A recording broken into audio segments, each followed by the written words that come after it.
Okay, so today we're going to talk about the carbon and nitrogen cycles. Before we get into all that, though, just a few things. I'm going to go ahead and share my screen here. And this is also being recorded, so anybody who did not get to make this meeting, it will be available as well.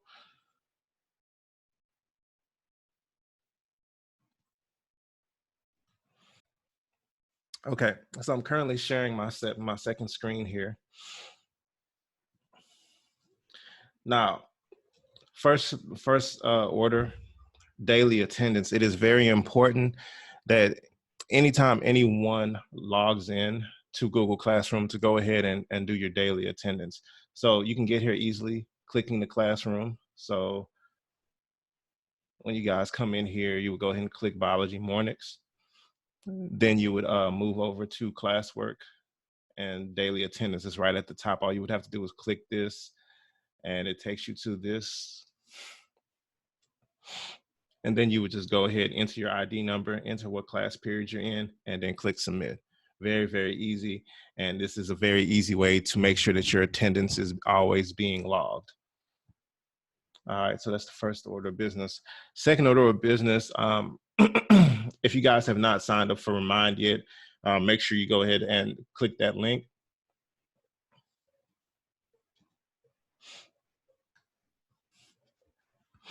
Once again, it is a participation grade, so you will click the link here, and it's probably going to take me to a different page than it's going to take you, but then you would go ahead and sign up. The sign up sheet is really only your name and your cell phone number, right? The point of that is so that you could get, the notifications whenever I send out something, upload an assignment or an invitation to the live stream like this one. Okay, so you definitely want to go ahead and have that. And once again, it's a free grade. Or it's not a free grade, it's an easy grade. Okay, so we're going to talk about the carbon and nitrogen cycle. Now, your lesson objective for today is going to be, good morning, Edgar, is going to be, you're going to be able to describe the flow of matter through the carbon and nitrogen cycles and explain the consequences of disrupting these cycles. Once again, nitrogen cycle and carbon cycles are very important.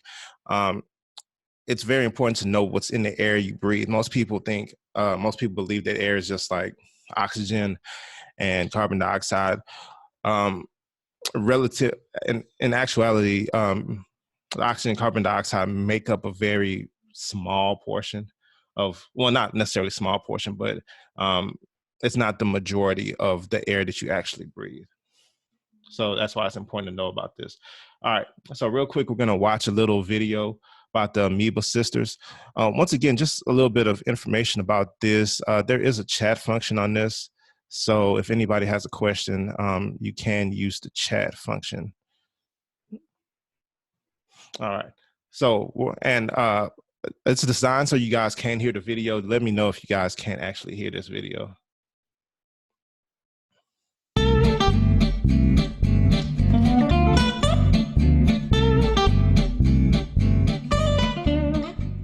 So last weekend, my family bought something pretty cool.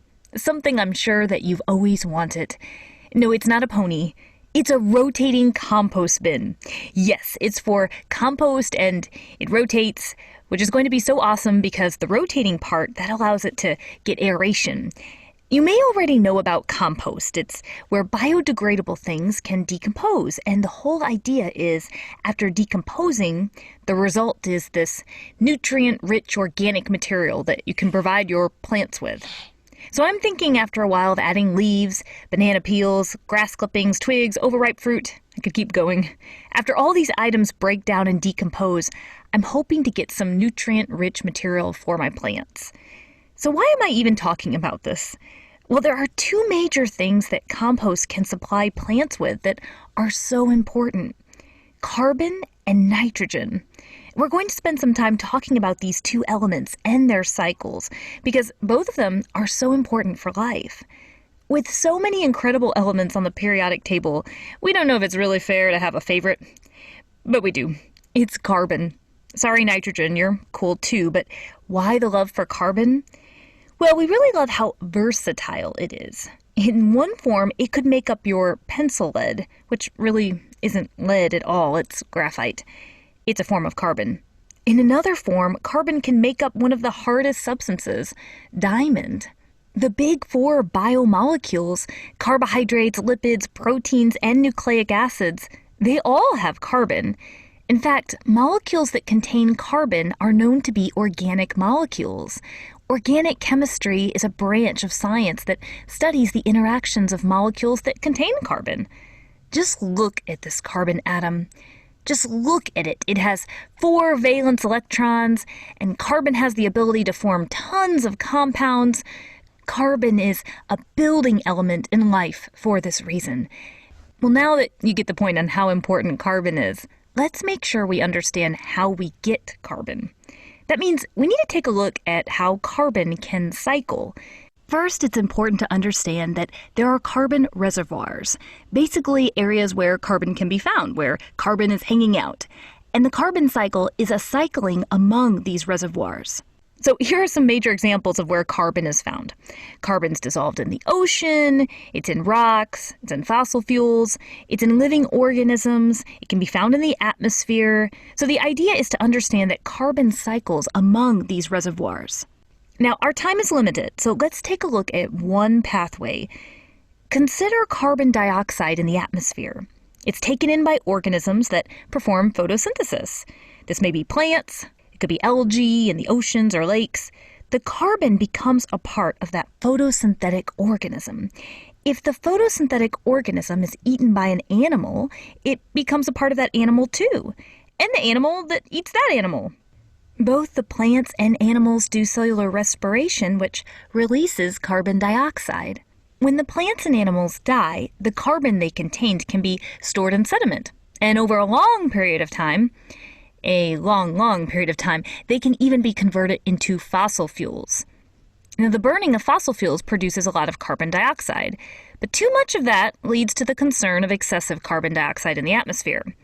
See, carbon dioxide is a greenhouse gas, which means that it can trap heat in the atmosphere, so too much carbon dioxide is not a good thing. Now, what about nitrogen? Well, nitrogen is a critical element in amino acids. Remember, that's the monomer of proteins. And it's also an element in nucleotides, which are the monomers of nucleic acids. And if you remember from our biomolecule video, proteins and nucleic acids are 2 very important biomolecules for life. Nitrogen is kind of a big deal in the atmosphere, considering it's the primary gas in the atmosphere. The thing about nitrogen is that it's much more useful to organisms when it's fixed into other, more usable forms. Nitrogen can be fixed by bacteria, which could be living in the soil, or even in the roots of some types of plants, where the bacteria live in symbiotic harmony inside the roots, meaning the bacteria get a home in the plant root, and the plant gets the benefit of this fixed nitrogen. Now, once again, we're just looking at one pathway here in the nitrogen cycle, so keep in mind this is just one way for nitrogen to cycle. Okay, so let's take a look at this nitrogen in the atmosphere.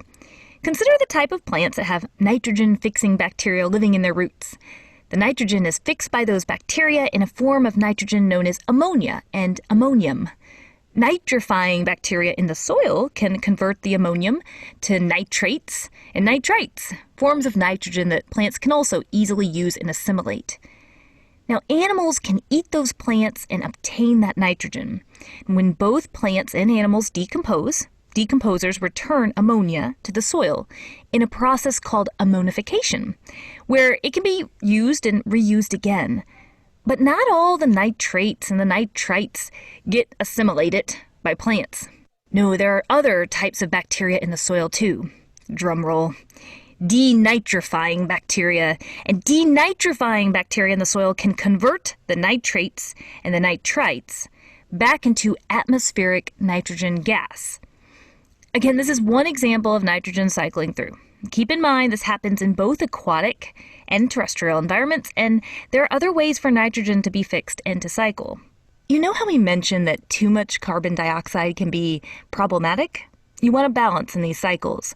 Well, there's a balance for the nitrogen cycle too, and nitrogen pollution can be problematic. Here's one example. Consider plant fertilizer. Plants love it. It contains a form of nitrogen. Well, if it's not used responsibly, the excess nitrogen in fertilizing crops can drain into bodies of water. And one reason this could be harmful is that it will basically cause an aquatic producer heyday.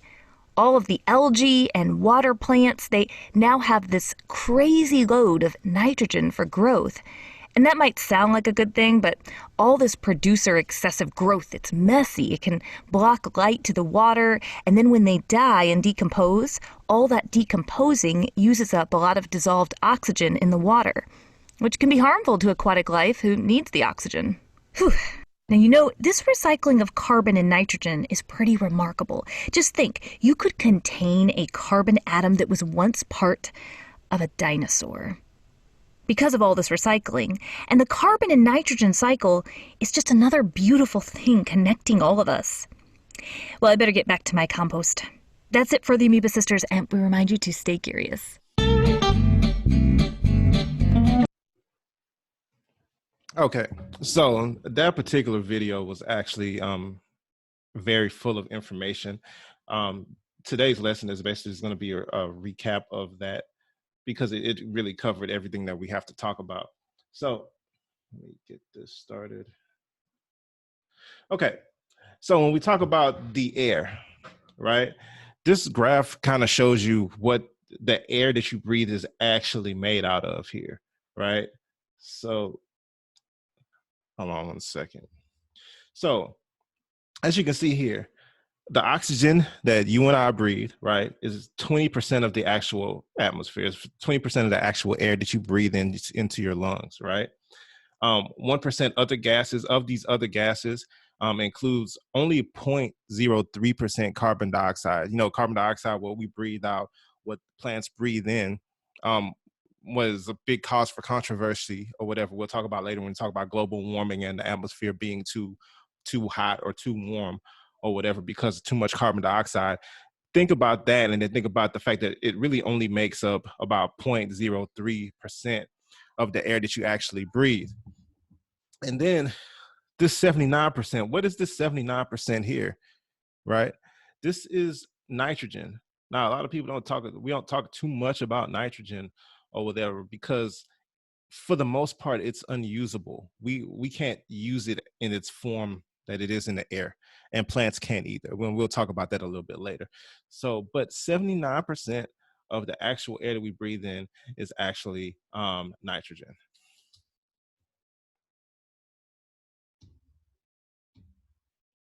Okay, so let's talk about the carbon cycle. All right, for the purposes of this cycle, we're going to start off here. Atmospheric. Now, it's a cycle, so there's really no real starting point here, but for the purposes of this, we're going to start off, make sure this is on, we're going to start off up here. So you have the atmospheric carbon dioxide, right, that the plants take in, that we breathe out or whatever, right? This is used in photosynthesis by plants, right, to create glucose. Okay, and they also use it to grow, create food for themselves, right? So it goes from the air, this carbon or whatever, and then it goes into the plants. The plants absorb it. They use it for food. They use it to make food or whatever. Okay, the plants eventually get eaten. Remember, herbivores or whatever, they eat nothing but plants. So they get eaten by us, by humans, by other organisms, by animals, all that stuff. So they get eaten by that, and then some of them just die, right? So when the animals eat them, right, they take in the carbon that they had from the glucose, right? Because carbon is very important. Carbon is involved in, if you look at the chemical makeup of like glucose, things of that nature, there's carbon molecules in it, carbon atoms in it. Amino acids is a part of amino acids, part of ATP. It's a part of DNA, right? So carbon, very, very, very important for life, right? Anything that's considered organic or it contains carbon, right? So yeah, these animals, they eat the plants, they take in the carbon, they get their carbon in their body from these plants that they eat, right? At some point, these animals are gonna have to use the restroom, right? They're gonna have to expel waste from their bodies. Through that, carbon enters the soil, right? And also through them, right? When these animals eventually bite the big one or die, whatever, kick the bucket, whatever you want to say, right? Their body decomposes, and also through that process, carbon returns to the soil as well, right? All right. So now in this cycle, we have carbon in the soil, right? Over time, carbon in the soil can fossilize, right?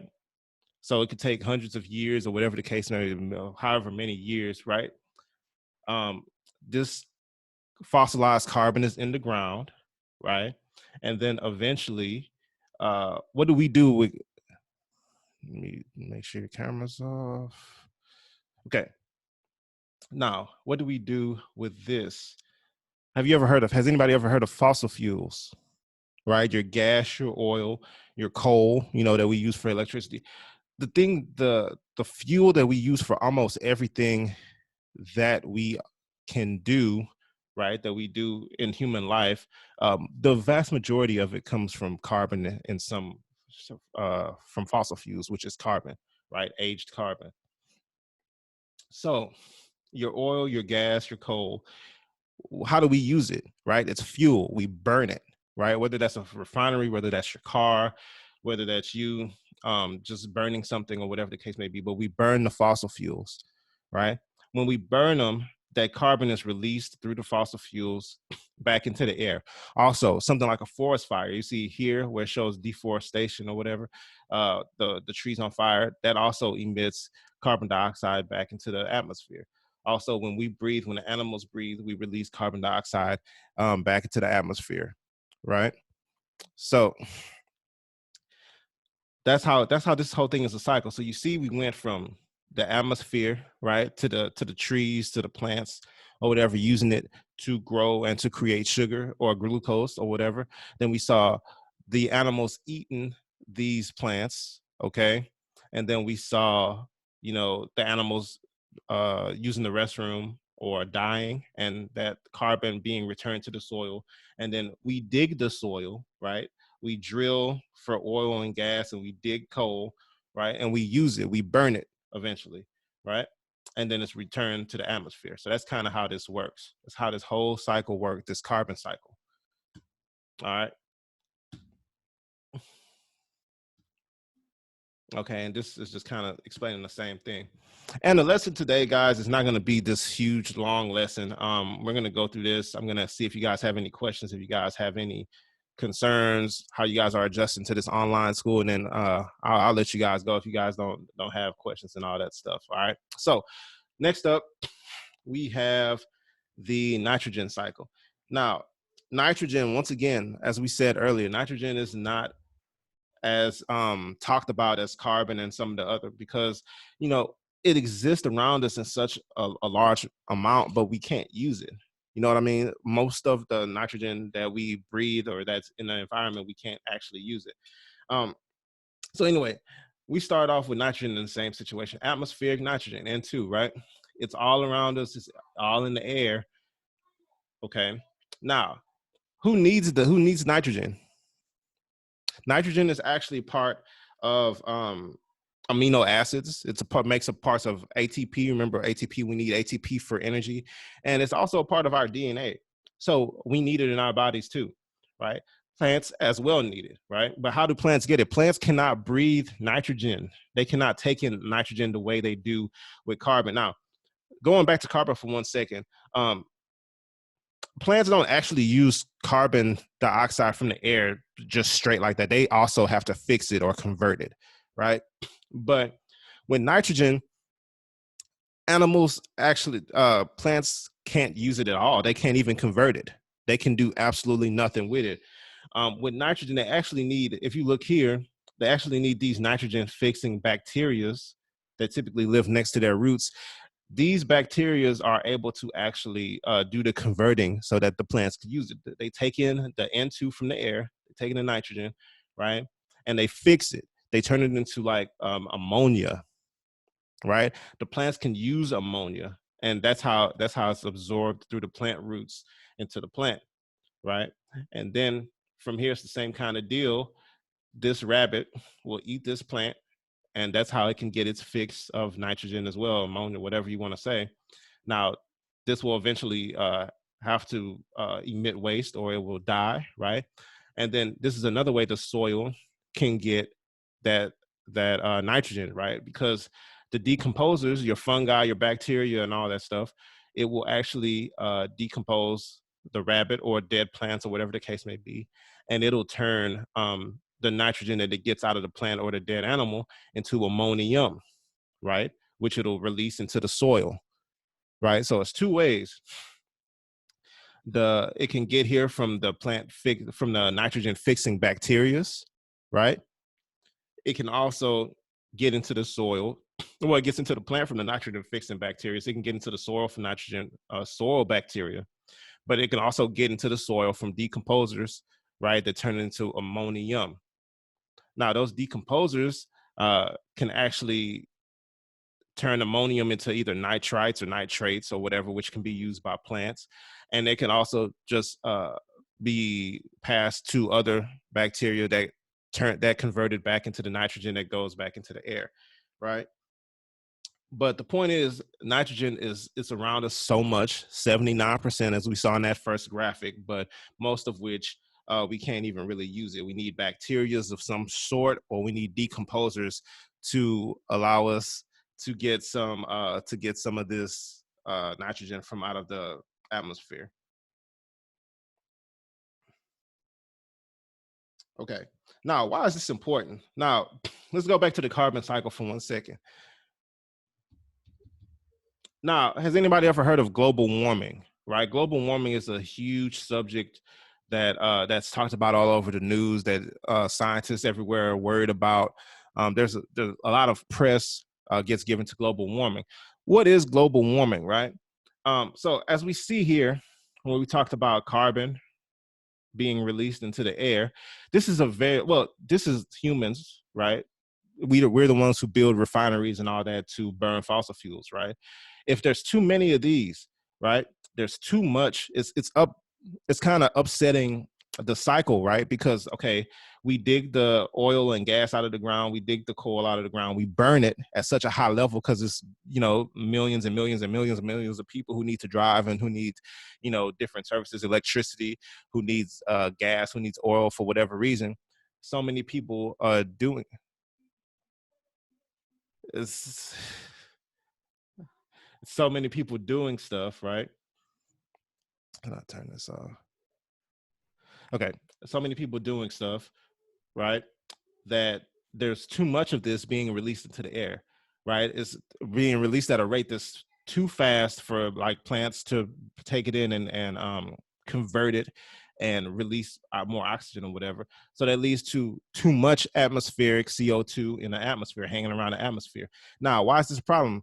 CO2 traps heat, right? It traps heat. So if all the CO2, if there's a way too much CO2 in the atmosphere and it's all of it is trapping a lot of heat, it's going to cause the whole, eventually, if it goes unchecked, it's going to cause the whole planet to get hotter, which causes other issues with the climate and all that type of stuff, right? So that's Hello? one way. Let's see. Everybody's supposed to be muted. I'm not sure exactly how I'm able to hear anybody, but anyway, that explains why. That's one way that this whole process can be upset. Okay, and then also when it gets to nitrogen, even though we said nitrogen makes up 79% of the atmosphere, okay, how come like for instance, if you go to Home Depot or you go to Lowe's or something like that, they sell nitrogen, they sell a lot of fertilizer. Why do plants need so much fertilizer if there's 79% nitrogen in the atmosphere? It's because they need these bacteria to convert it, but typically there's not enough of this bacteria, there's not enough of the microorganisms in the earth to convert this nitrogen for everything, right? So because of that, there's actually a bit of scarcity in the soil when it comes to nitrogen. All right, so that's another way. But yeah, that's the nitrogen cycle. I There's have to if you if you want to see more about it, there's the video that we just watched. You can watch it again. There's a lot of other information as well on your Google Classrooms. Okay, on your Google Classrooms, if you go to 5th, 6 weeks, there is a practice here. Make sure you guys do the practice. There will be a DOL dropping probably later today. Well, yeah, definitely later today that you guys will do, but it's important that you guys actually do this practice first, okay? So that you can kind of get a deeper understanding for the oxygen cycle, for the carbon and nitrogen cycles, right? And then once you complete this, then you can go ahead and move on to that DOL. That DOL, once again, is going to be for a grade. And just as a reminder, if you guys are not on Remind, it's here. Go ahead and click here and go ahead and sign up for Remind. Okay.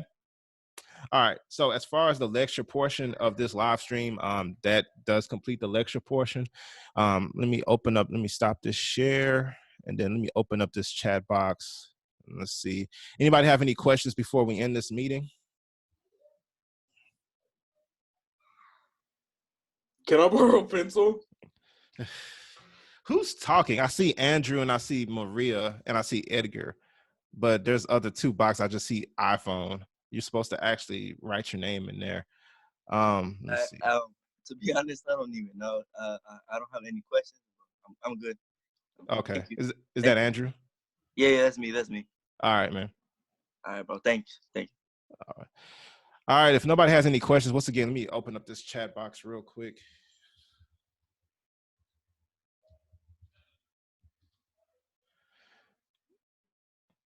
All right. If anybody has any questions, you could just leave them in that chat box.